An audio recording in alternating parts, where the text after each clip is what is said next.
Hey guys, it's Bro You Whack, and I really believe that Season 5 was one of, if not the best season in Overwatch 2 that nobody cared about. Now, whether you agree with that or you disagree with that, it's still something that you might be wondering, okay, well, why does that even matter? Who cares if Season 5 was great to begin with? It doesn't mean that Overwatch 2 is in a great spot, and that's the point of me making this video, is to talk about the good things that Overwatch really needs to focus on, but also stop making the same goddamn mistakes each and every season. Because throughout this whole entire season, week after week after week, they brought content on top of content on top of content, and you might not have realized it because maybe you dropped it even before the season, maybe you dropped Overwatch midway throughout this season, but this is the type of season that we would have loved and appreciated back in 2020 and 2021 and 2022. I mean, we can just look at the first day of the season. On day dot, they brought a bunch of hero changes that specifically targeted the meta, where in prior Overwatch seasons, like in the early days, it would have taken months for them to not only bring a bunch of hero changes that address the meta, but just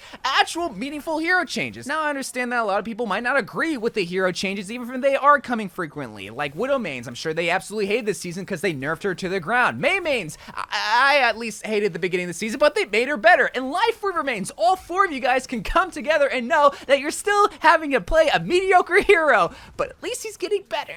But if you didn't care about the gameplay, if you're just in chill no-kill lobbies, then you can at least look forward to the cosmetics and skins that came with this season, where I'd argue this is one of the best seasons when it comes to skins. Now, I understand that skins and cosmetics are highly subjective. You might think this is the worst season, but when you look at the medieval skins that we got with the theme, but also just even the shop skins, like, my god, we would have been frothing at the mouth for some of these skins years ago. I mean, the Demon Lord Reinhardt that coincides with the game mode, the Alchemist Mei skin, okay, maybe I only care about that, but the Dryad Widowmaker skin, and don't even get me started with Lifeguard Mercy. This is definitely a skin I would have been frothing at. Not to mention, they also made the Mythic skin a little bit more, quote-unquote, fair to obtain. Now, they use the word fair very loosely because there are still some people that believe that skins, all skins, even the Mythic skin, should still be free. And I'm not going to argue with that because, yeah, when it was originally free in Overwatch 1 and Overwatch 2, when it's locked away either behind Overwatch 2 coins or the Battle Pass, it really does suck. But at least here,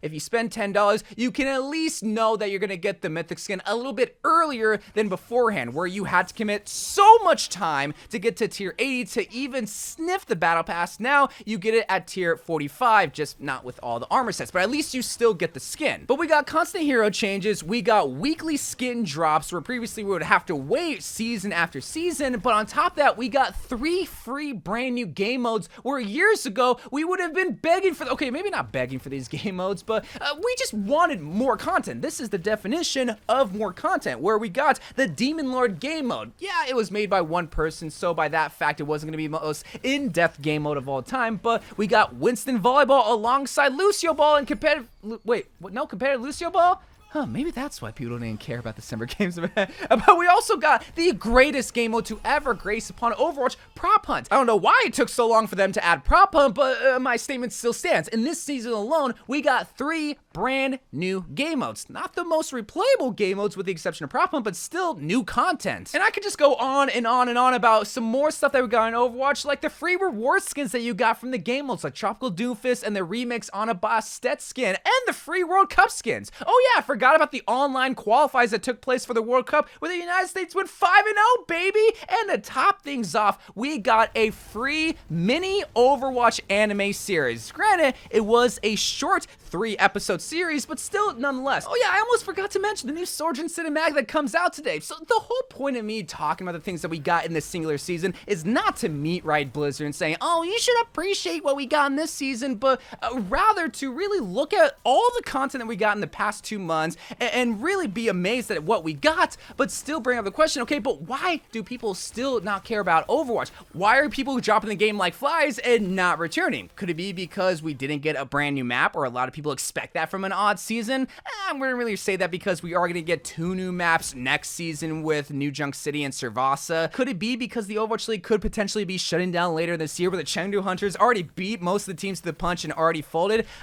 maybe because it's not a good look for the game. If Blizzard won't support its esport, then why should people have faith not only in the esport, but also the game itself? Like the Overwatch League, while they operate separately, it's still a reflection on the game. Or could it be the actual reason that people are not talking about enough, and that is the lack of Hanzo nerfs? Okay, maybe I'm the only person that thinks that that's a big reason why people don't care about Overwatch 2. Obviously, a lot of people will point to the fact that the reason why people don't care about Season 5, but more importantly, Overwatch 2, is because Overwatch 2 still hasn't had PvE. And while I totally don't disagree with those people, because yes, it's very disappointing to still not have PvE in Overwatch 2, if I can just be completely honest, I just find it very hard to believe that how much it's talked about, that this many people felt this passionately about Overwatch 2 PvE, that the fact that we have to only now get a watered down version that releases in Season 6, that's the reason why they don't care about it. Yeah, there's gonna be some people, but no, I feel like it's just an easy dunk on a game that they probably already hated. So, excluding that group of people, there's still lots of people that want Overwatch 2 to succeed, whether it's PvE or PvP, but even then, they don't even care about it, and we saw it most apparent in Season 5, where we got the most amount of content, and I truly believe that the big reason why people don't care about Overwatch 2 right now is due to the fact that Blizzard doesn't see Overwatch 2 as a video game, but rather a digital shop. Look, this isn't a brand new discovery by any means, but it's just most apparent now in Season 5, and most surprisingly in Season 5, where we got some of the most content that we've ever gotten in a season, but people just have kind of moved on to a game that has provided the fun stuff to them, versus the fun stuff in Overwatch 2 being locked away behind monetization, whether it is brand new heroes, whether it is even the cosmetic items, but even still when Season 6 drops with the PvE, the fun stuff that makes a video game fun in the case of Overwatch 2 especially, is now locked away. And for a game that is trying to target most, if not all, gamers, when you lock away the fun stuff,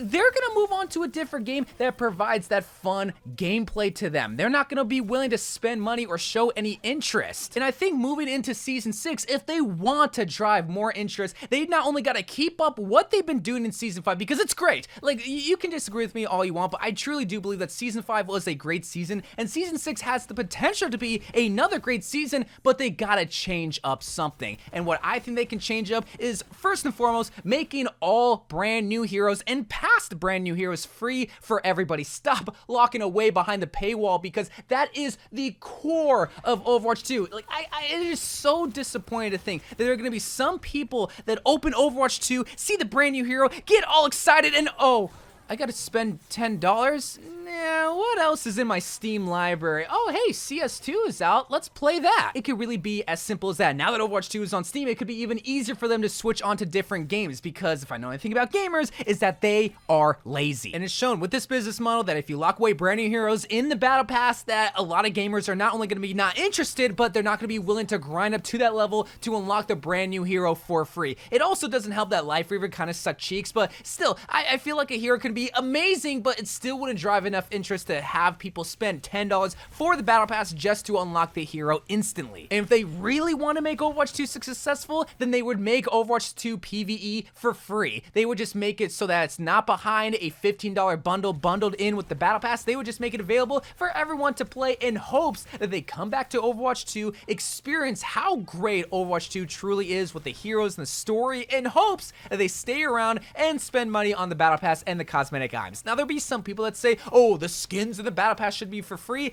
and first of all, that will never ever happen, but second of all, you don't need skins and cosmetics to have fun in Overwatch 2. What is fun are the heroes, are the maps, are the game modes, are the PvE, are the story. Think of that as like the ice cream of the ice cream cone, and the skins and cosmetics are the sprinkles on top. You don't need sprinkles on your ice cream for it to still taste good. It's nice to have, trust me, I love sprinkles in my ice cream, but you don't need it. And if that means that Blizzard can make more money by charging for extra sprinkles, then I am all down for that, if that means that more people will be interested in the actual stuff that makes Overwatch 2 great. Look, people are not stupid, and we saw it most apparently in Season 5, where they voted not only with their money, but their time to not care about Overwatch 2, because skins, I'm sorry, but it's not sustainable content for a video game. If I did only care about that, then I'd probably be playing The Sims, but if you want people to care about this multiplayer game, then you gotta have fun stuff for everybody, not just the core audience, and also not just the people that care about skins, for everybody. So I just really hope that come season 6 and come any future season that Blizzard and hopefully Microsoft changes the business model, because it's something desperately needs to change, whether it's to add more focus onto PvE so that they can finally appease all the people that apparently care about PvE, or what I truly think they should focus on, which is trying to make more things free so that more people can actually care about the gameplay of Overwatch 2 rather than just like the skins of Overwatch 2. But until season 6, let me know what you think about season 5, where I had a great time, but I also just really care about Overwatch 2, and I appreciate any sort of crumb of content. But I love you guys. Thank you guys for watching. More Overwatch 2 videos to come, and bye.